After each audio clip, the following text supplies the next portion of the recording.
Begitu juga. Assalamualaikum warahmatullahi wabarakatuh. Bismillah, alhamdulillah, wassalatu wassalamu ala rasulillah wa ala alihi wa sahbihi wa mawalah. Siyadatul habaib asyurafa wa sa'adatul ulama al-fudala wa jami'il hadirin al-ahiba'il a'izza rahimakumullah. Pada kesempatan yang berbahagia ini, kembali pada tema utama kita pada peringatan Maulid Nabi kali ini, yaitu ayat suci di atas ayat konstitusi. Nah, kenapa ini dijadikan tema oleh Dewan Pimpinan Pusat Front Pembela Islam pada peringatan Maulid kali ini? Sebab, tolong dicatat baik-baik, saat ini sudah mulai bermunculan oknum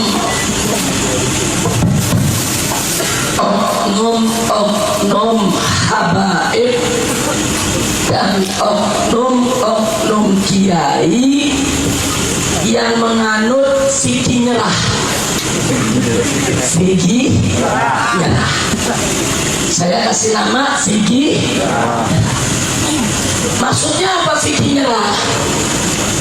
Kalau ditanya bagaimana menurut Anda Tuan Habib atau Pak Kiai tentang Ahok ini kafir jadi gubernur di Jakarta, apa dibilang? Oh, itu nggak boleh, itu haram, dilarang oleh Al-Quran, dilarang oleh hadis, nggak boleh.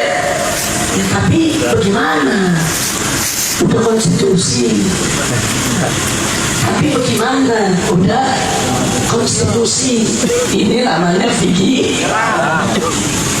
Dia akui itu haram, dia akui itu dilarang oleh Al-Quran dan hadis Nabi, dia akui bahwa itu dilarang oleh ayat-ayat suci, tapi dia menyerah terhadap konstitusi. Kalau dia ditanya, Tuan Habib, Kiai, bagaimana nih Natal? Dia bilang, ya Natal nggak boleh, itu haram. Bahkan Majelis Ulama Indonesia juga sudah mengeluarkan fatwa haram. Ya, tapi bagaimana? Udah tradisi. Presiden ucapin selamat Natal, Menteri ucapin selamat Natal. Di mana-mana orang udah biasa tradisi. Dia tahu itu haram, tapi dia menyerah. Dia menyerah dengan sesuatu yang dianggap sudah menjadi tradisi. Ini namanya fikih.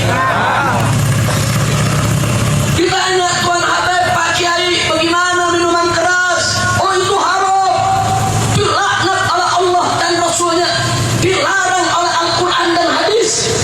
Tapi bagaimana? Udah ada keputusan presidennya. Masa sih kita mau lawan keputusan presiden? Presiden udah izinin pabriknya, presiden udah izinin untuk dijual beli di mana-mana tempat. Ini namanya fikih. Karena itu pada malam hari ini saya ingin mengajak segenap kaum muslimin, tancapkan dalam jiwa Anda yang paling dalam, tancapkan di dalam dada kita semua bahwa hukum Allah adalah yang tertinggi, yang terbaik, yang terindah, tidak boleh dikalahkan oleh hukum manusia yang manapun.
yuqinun.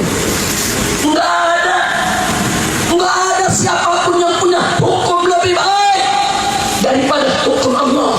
Liqaumi yuqinun, bagi orang yang punya keyakinan beriman kepada Allah Subhanahu wa ta'ala. Dan tegas Allah nyatakan di ayat-ayat sebelumnya, "Faman lam yahkum bima anzalallah fa ulaika humul kafirun. Wa man lam yahkum bima anzalallah fa ulaika humul zalimun.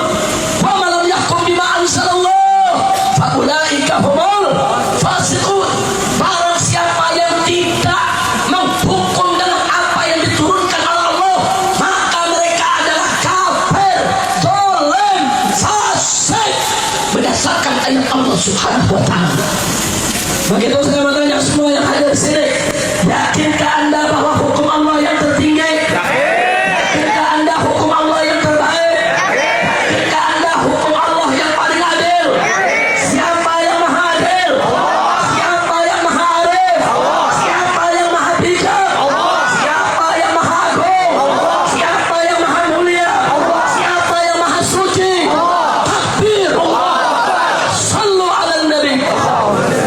Allahumma sholli wa sallim alaihi. Oleh karena itu saudara, kenapa saya dan kawan-kawan dari gerakan masyarakat Jakarta, ada Kiai Haji Munawir Asli, ada Kiai Haji Fahrul Rasyid Ishaq, dan ada kiai-kiai yang lainnya saudara, begitu juga bersama para habaib, kenapa kami menolak Ahok sebagai gubernur di ibu kota Jakarta? Jawabnya singkat, karena Ahok kafir dan Allah mengharamkan orang kafir menjadi pemimpin umat Islam. Halo. Sekarang saya mau tanya Anda semua, kalau Allah mengharamkan, konstitusi membolehkan, pilih yang mana? Allah. Pilih yang mana? Allah. Saya kasih contoh saudara. Allah mengharamkan minuman keras, betul? Nabi mengharamkan